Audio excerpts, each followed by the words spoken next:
토라포션 오메개수 12일째 음식 규례는 창조 질서이다. 레위기 11장 1절에서 12절 말씀.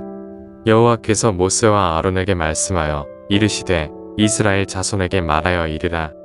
육지의 모든 짐승 중 너희가 먹을 만한 생물은 이러하니 모든 짐승 중 굽이 갈라져 쪽발이 되고 새김질하는 것은 너희가 먹되 새김질하는 것이나 굽이 갈라진 짐승 중에도 너희가 먹지 못할 것은 이러하니 낙타는 새김질은 하되 굽이 갈라지지 아니하였으므로 너희에게 부정하고 사반도 새김질은 하되 굽이 갈라지지 아니하였으므로 너희에게 부정하고 토끼도 새김질은 하되 굽이 갈라지지 아니하였으므로 너희에게 부정하고 돼지는 굽이 갈라져 쪽발이로 돼 새김질을 못함으로 너희에게 부정하니 너희는 이러한 고기를 먹지 말고 그 주검도 만지지 말라. 이것들은 너희에게 부정하니라. 물에 있는 모든 것 중에서 너희가 먹을 만한 것은 이것이니 강과 바다와 다른 물에 있는 모든 것 중에서 지느러미와 비늘 있는 것은 너희가 먹되 물에서 움직이는 모든 것과 물에서 사는 모든 것 곧 강과 바다에 있는 것으로서 지느러미와 비늘 없는 모든 것은 너희에게 가증한 것이라. 이들은 너희에게 가증한 것이니 너희는 그 고기를 먹지 말고 그 주검을 가증히 여기라. 수중생물의 지느러미와 비늘 없는 것은 너희가 혐오할 것이니라. 아멘. 여호와께서 이스라엘 자손에게 무엇을 먹을 수 있는지에 관해 말씀해 주셨다. 가축 중에는 굽이 갈라지고 새김질을 하는 것을 먹을 수 있고 물고기 중에는 지느러미와 비늘이 있는 것을 먹을 수 있다. 예를 들어 낙타는 새김질은 하지만 굽이 갈라지지 않아 먹을 수 없다. 반대로 돼지는 굽이 갈라졌지만 새김질을 하지 않으므로 먹을 수 없다. 성경은 먹을 수 있다, 없다로 말씀하는 것이 아니라 부정하냐 정하냐로 말씀하신다.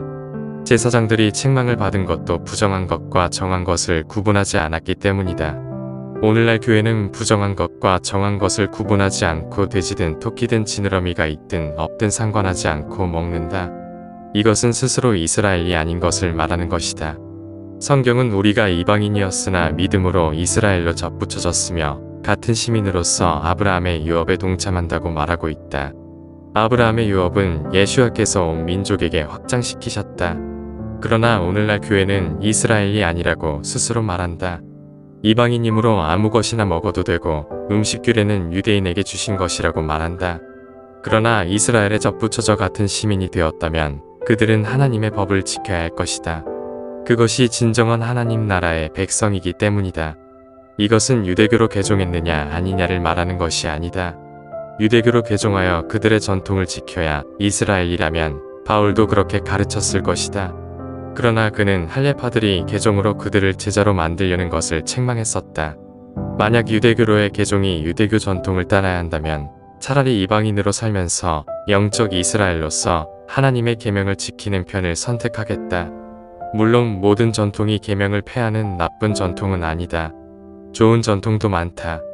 그러나 유대교로 개종하여 모든 전통을 지켜야 한다면 개종하지 않는 편이 낫다. 전통이 우리를 구원하는 것이 아니기 때문이다. 그리고 음식 규례에 관한 말씀은 너무나 명확하다.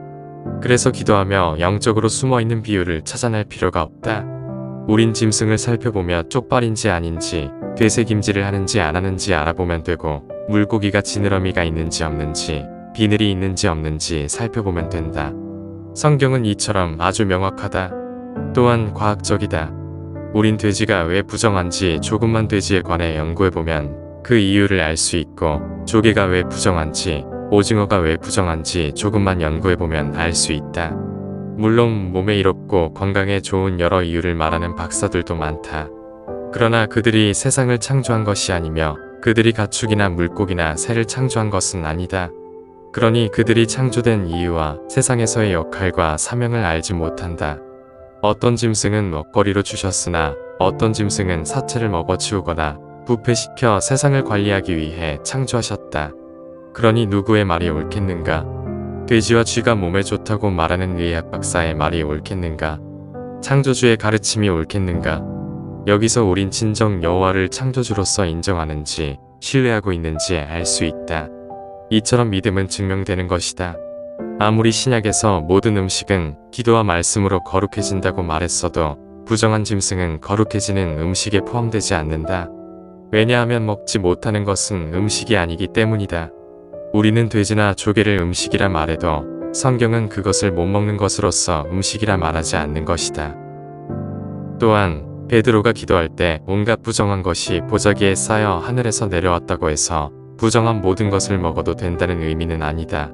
그는 부정하게 생각하는 이방인을 보자기 환상 계시로 마음을 열고 찾아가 기도를 해주었고 그들에게 거룩한 영이 임했기 때문이다. 이처럼 예수와께서 음식 규례를 폐하지 않으신 것을 제자들이 폐할 수 없다. 이것이 창조 질서이다. 토라는 하나님의 법이고 창조 질서이다. 그리고 우리는 창조물이다. 창조물이 창조 질서를 지키지 않는다면 그는 스스로 부정해져 하나님의 나라에 합당하지 않게 될 뿐이다. 그러니 여호와께서 거룩한 것처럼 우리도 거룩한 시민이 되자. 할렐루야. 기도 제목 1. 이스라엘의 정체성을 갖게 해주세요. 2. 진정한 이스라엘이 되어 창조 질서를 지키게 해주세요. 3. 이스라엘로서 여호와의 법을 지키는 시민이 되게 해주세요. 4. 음식 규례를 통해 성전인 몸을 거룩하게 지키게 해주세요. 5. 영적 제사장으로서 부정한 것과 정한 것을 구분하게 해주세요. 6. 제자들이 음식 규례를 폐했다고 오해하지 않게 해주세요. 7. 창조주이신 여호와를 믿고 순종하게 해주세요. 아멘. 할렐루야.